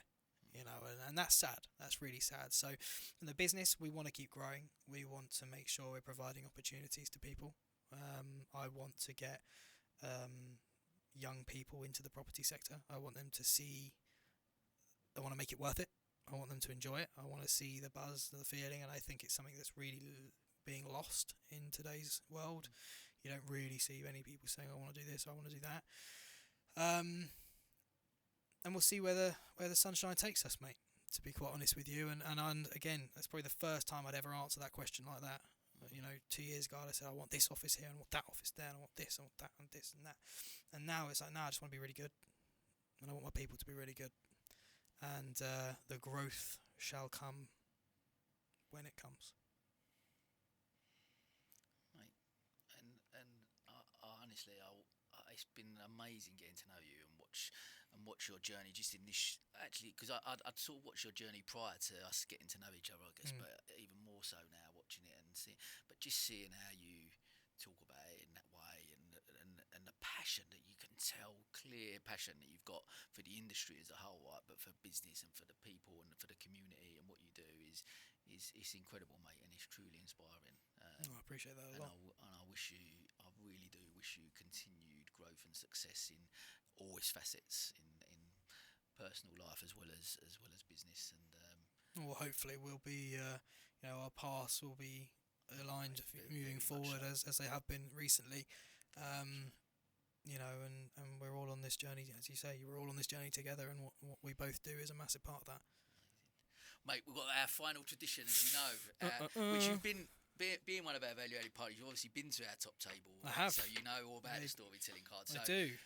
You made me cry, I think. Pick a card, any card. Quite brave. Pass it back to me. Do I look at this or not? I don't. Okay, all right. I'm going to read you the question. I don't even get a chance to formulate an answer. You do not. Stress. We're going straight in. Oh, God. Is there a dream you've set aside that still calls to you? What stands in the way of pursuing it now? Read that again. Is there a dream? A dream you've set aside that still calls to you? What stands in the way of pursuing it now? Interesting. Very interesting. A specific dream, I would say no, if I'm honest. I think, the ideas of a paradise world, so to speak, of how we live, I'm not part of that ethos.